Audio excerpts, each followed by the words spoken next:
J'attire votre attention dans cette version sur la forme du curseur. Cela a son importance.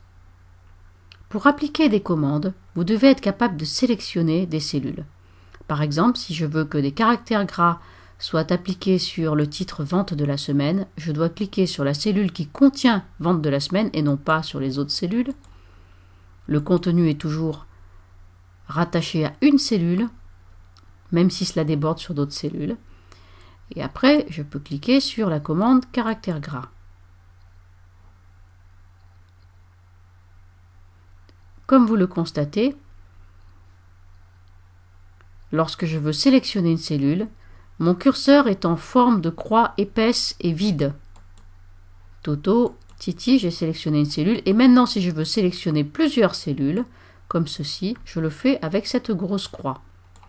Il s'agit du curseur de sélection. Maintenant, si je clique dans une cellule et que je me promène au bord de la cellule, comme vous pourrez le constater, une flèche à 4 directions se propose.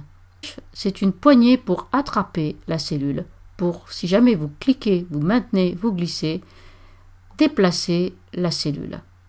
Cette poignée pour attraper la cellule n'est pas à confondre avec les autres formes de curseur. Si vous essayez de déplacer avec cette grosse croix, ça ne marchera pas, vous ne ferez que sélectionner.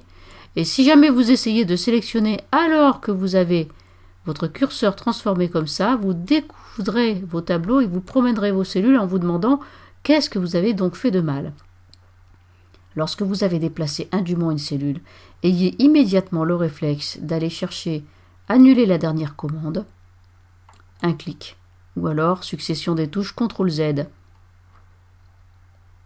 Troisième forme du curseur, la poignée de recopie.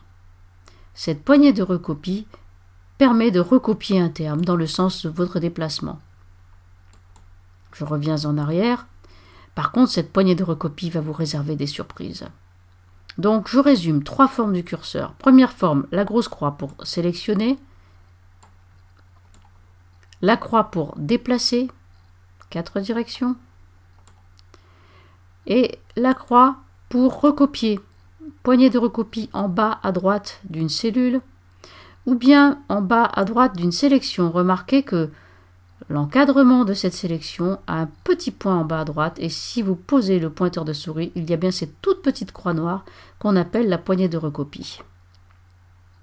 Et comme je vous le disais, elle va vous réserver des surprises car il y a des choses qu'elle copie à l'identique et il y a des choses qu'elle incrémente.